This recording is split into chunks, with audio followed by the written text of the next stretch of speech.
बिस्मिल्लाहिर्रहमानिर्रहीम। मेरे प्यारे प्यारे व्यूवर्स को मेरा प्यार भरा सलाम और अल्लाह पाक से दुआ गो हूँ जहाँ भी रहें खुश रहें आबाद रहें। और आज मैं आपके लिए बहुत ही मज़ेदार सी रेसिपी लेके आई हूँ जिससे बच्चे तो ख़ास तौर पर बहुत खुश हो जाएंगे। और आज हम बनाकर तैयार करेंगे कीमा कचौरी। बहुत ही आसान रेसिपी के साथ मैं आपको बताने वाली हूँ। इसके लिए हमें जो चीज़ें चाहिए होंगी, सबसे पहले ये मैंने 2 कप मैदा ले लिया है और अच्छे से इसे छान लिया है। मैदा हमारा बिल्कुल सिंपल है, इसमें कोई भी चीज़ हमने नहीं ऐड की है। और थोड़ा थोड़ा पानी डालकर इसे हम अच्छे से इसकी एक डो तैयार करेंगे।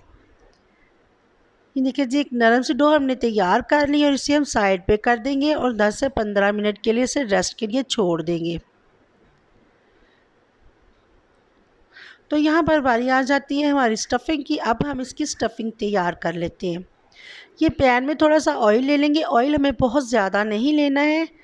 थोड़ा सा ऑयल लेने के बाद यहाँ मेरे पास है आधा किलो चिकन का कीमा, ये डाल देंगे। आप चिकन का कीमा भी ले सकते हैं, मटन या बीफ का भी ले सकते हैं। आप अगर चिकन की मटन बीफ ना भी लेना चाहें तो आप पोटैटोज़ और दूसरी वेजिटेबल वगैरह का भी स्टफ़िंग बनाकर तैयार कर सकते हैं। यहाँ पर चिकन का कीमा डालने के बाद 2 से 3 टेबलस्पून मैं इसमें पानी ऐड कर दूँगी। पानी मैंने इसलिए डाला है कि आप चिकन या मटन में बनाएं, कोई भी आप कीमा पकाएं, थोड़ा सा पानी डाल दें। इससे ये होगा कि ये जो इसमें गुठलियाँ बन जाती हैं वो नहीं बनेंगी। पानी डालकर अच्छे से मिक्स करेंगे तो इसमें गुठलियाँ नहीं बनेंगी। यहाँ चिकन ने भी अपना पानी छोड़ दिया है। तो अब मैं डाल दूँगी यहाँ पर हाफ़ टी स्पून लहसुन का पेस्ट, हाफ़ टी स्पून अदरक का पेस्ट। लहसुन अदरक के पेस्ट के साथ हम चिकन के कीमे को पकाएंगे तो बहुत ही एक मज़े का इसमें टेस्ट आएगा और बहुत प्यारी इसमें खुशबू आ जाएगी। पेस्ट डालने के बाद अच्छे से इसे हम पकाएंगे, इतना पकाएंगे कि पानी जो चिकन का वो ड्राई हो जाए। यहाँ पर एक बड़े साइज़ की टमाटर, इसे मैंने बारीक चॉप कर लिया है, टमाटर डाल देंगे। और एक बड़े साइज़ की मैंने प्याज लेकर बारीक चॉप कर लिए, प्याज डाल देंगे। अच्छे से इन चीज़ों की हम मिक्सिंग कर लेंगे।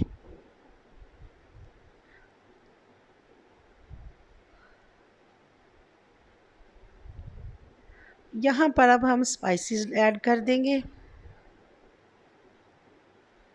क्वार्टर टी स्पून इसमें हल्दी पाउडर डाल देंगे, हाफ़ टी स्पून इसमें डालेंगे सुरख मिर्च का पाउडर, हाफ़ टी स्पून इसमें डाल देंगे कुटी हुई लाल मिर्च, हाफ़ टी स्पून इसमें नमक डाल देंगे, हाफ़ टी स्पून इसमें पिसा हुआ धनिया पाउडर, हाफ़ टी स्पून डालेंगे इसमें पिसा हुआ ज़ीरा पाउडर, हाफ़ टी स्पून इसमें गरम मसाला पाउडर डाल देंगे। यहाँ पर 2 से 3 सब्ज़ मिर्चें मैंने ली हैं, तो थोड़ी सी इसमें जो सुरख हो गई थी अच्छे कलर के लिए मैंने वो भी डाल दी हैं। हाफ़ प्याली इसमें डाल देंगे बंद गोभी और अच्छे से इसकी हम मिक्सिंग कर लेंगे। नमक मिर्च मसाले आप अपने हिसाब से कम या ज़्यादा स्पाइसी आप कर सकते हैं। ये देखिए जी, माशाल्लाह से कितना प्यारा इसमें कलर आ गया है और इतनी मज़े की खुशबू आ रही है। यहाँ पर मैंने मैदा डाल दिया, 1 से 1.5 टेबलस्पून इसमें सिंपल मैदा हमने डालना है और अच्छे से इसे हमने मिक्स कर लेना है। ज़्यादा हमें पकाना नहीं। मैदा हमने इसलिए इसमें डाला है, तो अक्सर जो स्टफ़िंग कोई भी हो तो ज़रूर डाला करें। इससे जो कि स्टफ़िंग करते वक्त बिखरती नहीं है, ये आपस में चिपक सी जाती है। यहाँ पर 2 से 3 टेबलस्पून सब्ज़ धनिया डाल देंगे और अच्छे से मिक्स करने के बाद इसे साइड पे कर देंगे, ठंडा होने के लिए छोड़ देंगे। यहाँ पर मैंने देसी घी लिया, आधी प्याली मैंने देसी घी लिया है, इसे मैंने मेल्ट कर लिया है, गर्म नहीं होना चाहिए। 3 से 4 टेबलस्पून इसमें मैदे के डाल देंगे। मैदा आप अपनी रिक्वायरमेंट के हिसाब से डालिएगा, जितना हमें ज़रूरत होगी उतना हम डालकर अच्छे से इसे मिक्स कर लेंगे। इसके एक रनी सी लेई हम तैयार करेंगे, तो इसे भी हम साइड पे कर देंगे। अब हम मैदे को काउंटर पे ले आएंगे। मैदे से हम छोटे छोटे इसके बॉल्स बनाएंगे। इसी तरह से हमने सारे पेड़े बनाकर तैयार कर लेने।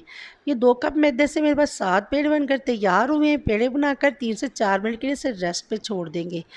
एक पेड़े को हम उठाएंगे, हाथ से थोड़ा सा इसे फ्लैट करेंगे और बेलन से इसे हम बेल लेंगे। एक सादा रोटी हमें बेलकर तैयार करनी है। यहाँ पर रोटी हमारी बेल कर तैयार हो गई है। जो हमने लेई तैयार की थी वो लगा देंगे। मैदे में हमने कुछ भी नहीं डाला, सिंपल पेड़े बनाए हैं, सिंपल गूंदा है आटे की तरह हमने। अब ये जो हमने लेई तैयार की है इसी से हमारी कचौरी की लेयर्स बनेंगी और अच्छे से हमें ये लेई लगानी है। आप ब्रश से लगा लें, स्पून से लगा लें, मैं हाथ से लगाऊंगी, बहुत अच्छे से इस पर लेई लगा लेंगे। यहाँ पर सिंपल मैदा फिर से हम डस्ट कर देंगे।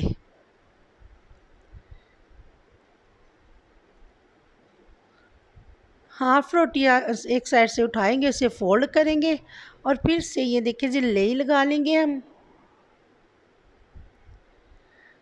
और फिर से इस पर मैदा डस्ट कर देंगे। सेम स्टेप हम दूसरी साइड से करेंगे। इसी तरह हमने लेई लगाकर मैदा डस्ट कर देना है। ये आप देख सकते हैं बहुत ही आसान तरीका मैंने आपको बताया है। कचौरियाँ तो बहुत तरह से बनती हैं, लेकिन एक सिंपल तरीका मैंने आपको बताया। जो लोग बच्चियाँ बहनें कुकिंग नहीं करती तो नई नई जिन्होंने स्टार्ट किया वो भी इजी से बना सकेंगी। ये देखिए जी फिर से इसे हम फोल्ड करेंगे, उसी तरह हम यहाँ पर लेई लगाएंगे और सिंपल पेड़ा बनाकर हमने इसी तरह हम तैयार कर लेना है। यहाँ पर फिर से हम मैदा डस्ट करेंगे और ये देखिए जी कितना प्यारा पेड़ा हमारा बनकर तैयार हो गया है। इसी तरह हम सारे पेड़े बनाकर तैयार कर लेंगे और पेड़े बनाने के बाद इसे 4 से 5 मिनट के फिर से हम रेस्ट के लिए छोड़ देंगे। यहाँ पर एक पेड़ा हम उठाएंगे, काउंटर पे लेके आएंगे और इसे हम बेल लेंगे। चौरस ही हमें बेलना है इसे। जिस शेप में हमने पेड़ा बनाया है उसी शेप में हम इसे बेल लेंगे। बहुत ज़्यादा बड़े साइज़ का नहीं करना। देखिए जी बस मीडियम साइज़ में इसे हम बेलना है। अब हम इसमें स्टफिंग भर लेंगे।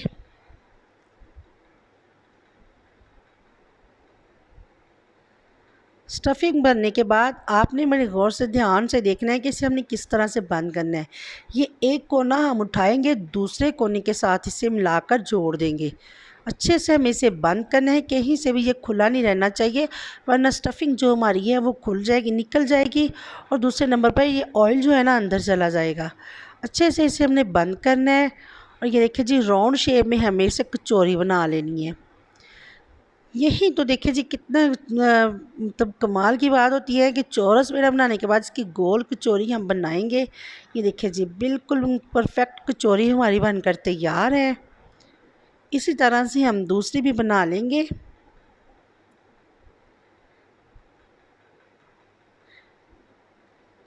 सारी कचौरियाँ हम इसी तरह बनाकर तैयार करेंगे। बहुत आसान है रेसिपी, तो ज़रूर ट्राई कीजिएगा। यहाँ पर अगर आपको वीडियो मेरी पसंद आए तो फैमिली फ्रेंड में शेयर कीजिएगा और मेरे चैनल इजी फूड एसएस को सब्सक्राइब भी कर लीजिएगा। ये आपने देखा है कि फिर से वही हमने कॉर्नर से पकड़ना है तो साइडों से हमने बंद कर लेना है। अच्छे से यहाँ पर हमने इसे फोल्ड करना है। बंद करने के बाद ये देखिए जी कचौरियाँ बनकर तैयार हो गई है हमारी। यहाँ पर मैंने कढ़ाई में ऑयल ले लिया। ऑयल हमारा गर्म होना चाहिए। ठंडे ऑयल में कचौरियाँ बिल्कुल भी ना डालिएगा। आँच को लो टू मीडियम रखेंगे। ये देखिए जी एक एक कचौरी करके हम डालते जाएंगे। ऑयल हमें थोड़ा सा ज़्यादा ही लेना होगा क्योंकि हम डीप फ्राई करेंगे। ये देखिए जी माशाल्लाह से कचौरियाँ फूल भी ले रही हैं। बहुत अच्छी इसकी लेयर्स बनकर तैयार होंगी और बाज़ार से ज़्यादा मज़े की कचौरियाँ घर में बनाकर आप तैयार कर सकते हैं। मेहमानों के लिए बना सकते हैं, टी टाइम में बना सकते हैं, पार्टी के लिए बनाएं तो बहुत ही मज़े की बनाकर अब घर में बहुत ही ये सस्ती भी पड़ती हैं और बहुत मज़े की बाज़ार से बहुत मज़े की बनकर तैयार होती है। तो चलिए जी इसकी कोई टाइमिंग नहीं है। आप देखिए जब इसमें गोल्डन सा कलर आ जाए, देख रहे हैं मैदा हमारा पक जाए, तो ये इतने टाइम नहीं लगता। इसमें 4 से 5 मिनट में ये बनकर तैयार हो जाती है। ये कचौरियाँ जब इसमें प्यारा सा गोल्डन कलर आ जाए तो निकाल लीजिएगा। कचौरियाँ हमारी बनकर तैयार हैं। ये मैं कचौरी आपको काट कर भी दिखा रही हूँ। आप देख सकते हैं माशाल्लाह से। देखा आपने स्टफिंग जो हमारी बिल्कुल भी नहीं बिखरी है। तो कितनी परफेक्ट हमारी कचौरियाँ बनकर तैयार हैं। ज़रूर ट्राई कीजिएगा और दुआओं में मुझे याद रखिएगा। अपना बहुत ख्याल रखिएगा। फिर मिलेंगे नई रेसिपी के साथ। तब तक के लिए मैं इजाज़त चाहूँगी। अल्लाह हाफिज़।